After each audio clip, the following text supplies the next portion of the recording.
YouTube, welcome back. I want to do a video on plumbing ideas and what I've done with my tank. I have a 180 gallon Peninsula tank. It's Peninsula because it has the return, the overflow on one end of the tank. And so what I've done with mine, I had an acrylic tank built and I had 1.25 inch, or no, 1 inch, 4 1-inch returns back to the tank in the four corners.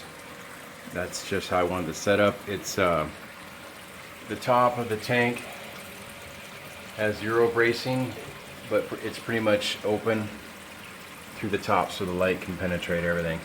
The return or the overflow to the sump works like this. It goes through those grates.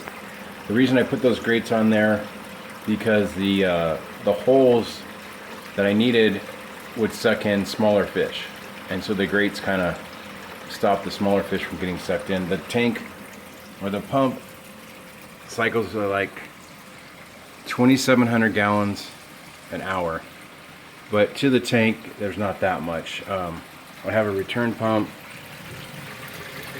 back over there. It's piped straight up and wide open to the tank, and the 4 valves on top are wide open too.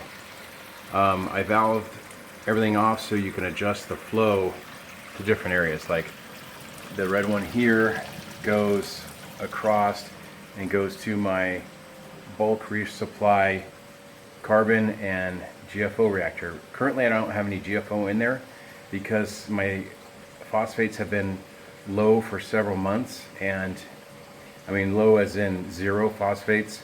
So I'm testing weekly. I'm waiting for them to come up. When they come up, I'll add a small amount before I stripped all the phosphates out of the water. And I don't have a whole lot of fish in there, so I'm just waiting for them to come up, and I'll tweak that when necessary. So, but back to the plumbing. I got a little off track, sorry. So then I have the gray one that goes to the feeds the 50-gallon cube that's also attached, you know, backing up to the sump right there. So that feeds that, and the overflow for that just returns right into the sump. Now the reason why I went this way is because inside your sump you'll get debris. Even though you have filter socks and you have 200 micron filter media right there, you'll still get stuff floating on the surface.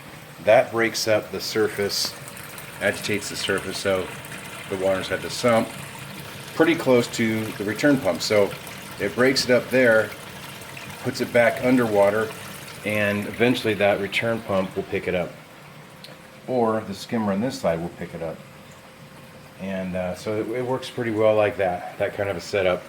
Now on my sump, when you're setting up a tank, you always want to have a bubble chamber. What that means is the return water comes, you know, the air and everything, it gets mixed with air.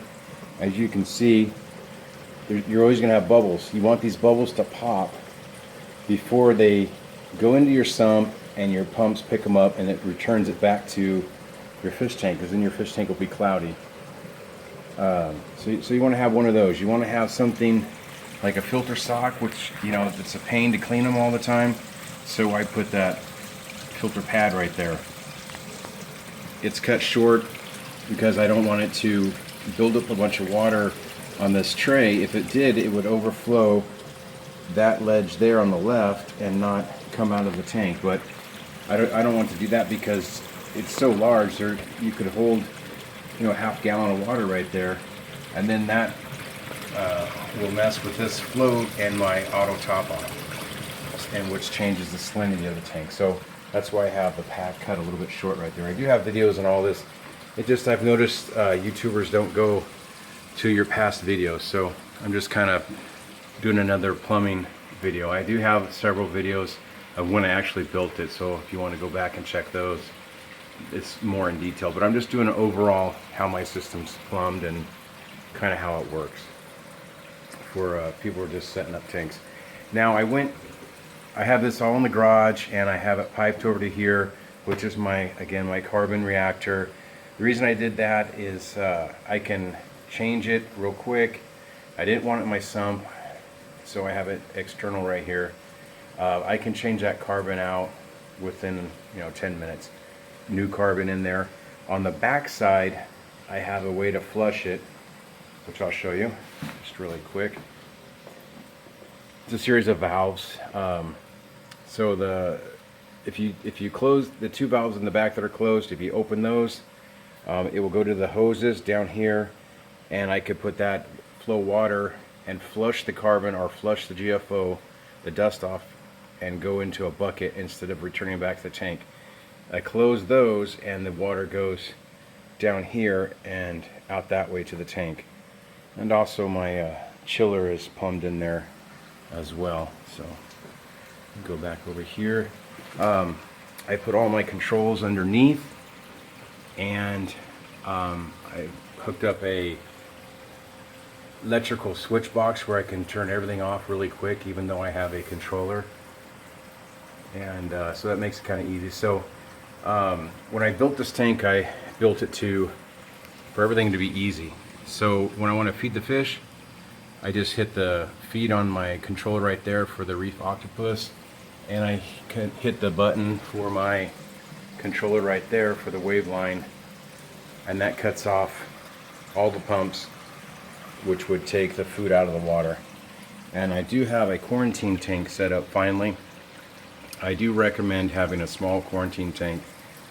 Go into Petco when they have it on sale for $1 a gallon and purchasing this. I did lose all my fish to ick, which again, they're in past videos if you want to see that kind of devastation.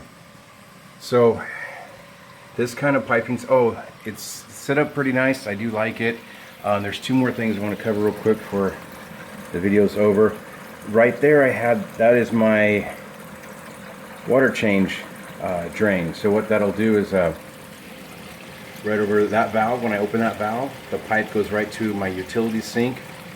They're just off camera, and I can drain it down with I put a strainer on top. It's not glued in, because I can take the strainer out, and I also can hook a hose on there and vacuum the substrate by doing my water change all at the same time. You see the two power heads for current, and the overflow that I forgot to mention is a Herbie style, which means that inside that overflow box here, two pipes are completely submerged underwater, which creates a full siphon. The amount that flows down through the pipe is controlled by backing off, valving two of them, so you only let so much come through. And then you have two exact same pipes for safety that are just emergency drains. There's no way that this tank can overflow with those emergency drains. So, I mean, the drains are actually 2-inch, and there's 4 of them. 2 are feeding and 2 are emergency. I forgot to mention that part. And then, the plumbing. Now, here's another thing I did not cover when I first plumbed it, and I noticed after everything was up and running. It is 1.25 inch feed up there to a T, which drops it. It's still 1.25 inch, and then it goes to 1 inch. You can see that little reducer right there, those T's, and then all these are fed with 1 inch. I put this in.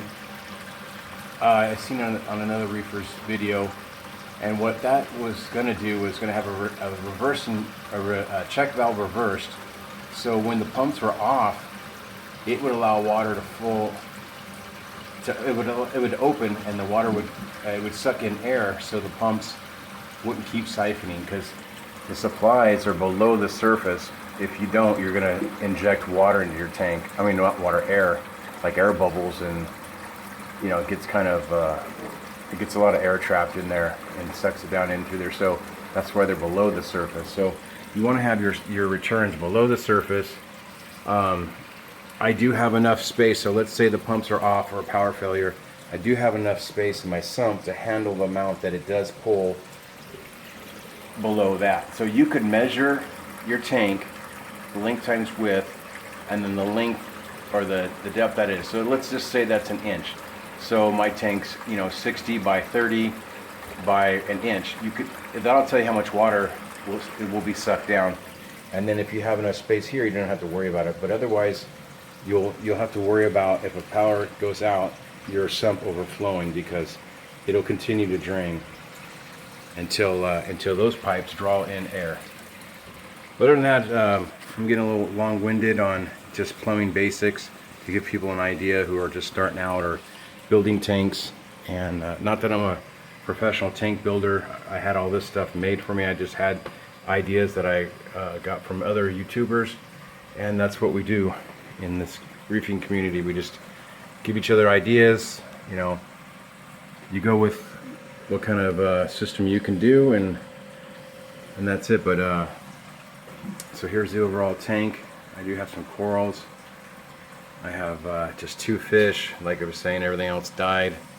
Some bad luck. I got a quarantine tank now. I am going to start quarantining and get some more fish. But so like and subscribe. Keep watching, and I'll have some more videos out soon. Bye.